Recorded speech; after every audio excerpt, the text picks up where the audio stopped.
In the news, we hear a lot about the fortifications that Iran has set up surrounding their nuclear sites, which for a long time made people think that it was a demonstration of the strength of Iran to have such strong fortifications. And now we're beginning to see that really it was in many ways a paper tiger, that the strength of those fortifications were an indication of how weak really Iran was. In this week's parsha, as the spies embark upon their mission, Moshe gives them some advice about what to look for. He tells them to check to see if the inhabitants of the land of Canaan are strong or weak. Rashi quotes a medrash that Moshe gave them a trick to figure this out.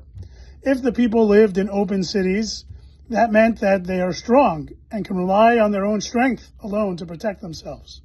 If the city is heavily fortified, then you can be sure that the inhabitants are weak and they need this outside help to protect themselves.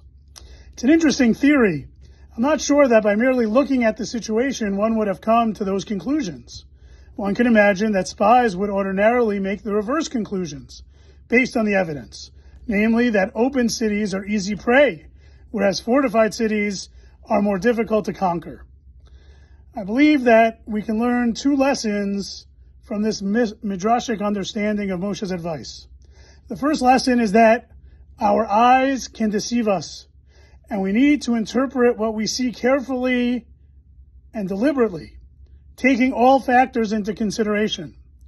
Perhaps Moshe was already nervous about the report that the spies might ultimately bring, so he gave an example even before they left of how facts cannot be merely reported, but need to be correctly interpreted.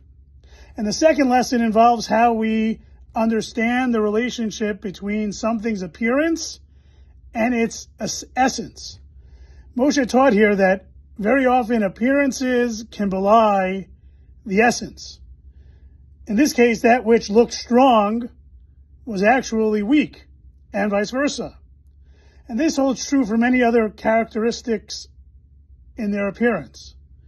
People that appear happy can in fact be very sad. People that appear wealthy can actually be very poor, and vice versa. Those that appear kind can actually be very cruel. Moshe warns the spies that appearances can be deceiving, for better or for worse.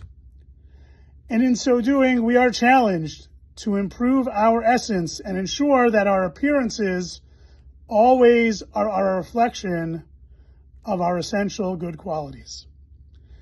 Am Yisrael Chai, Shabbat Shalom.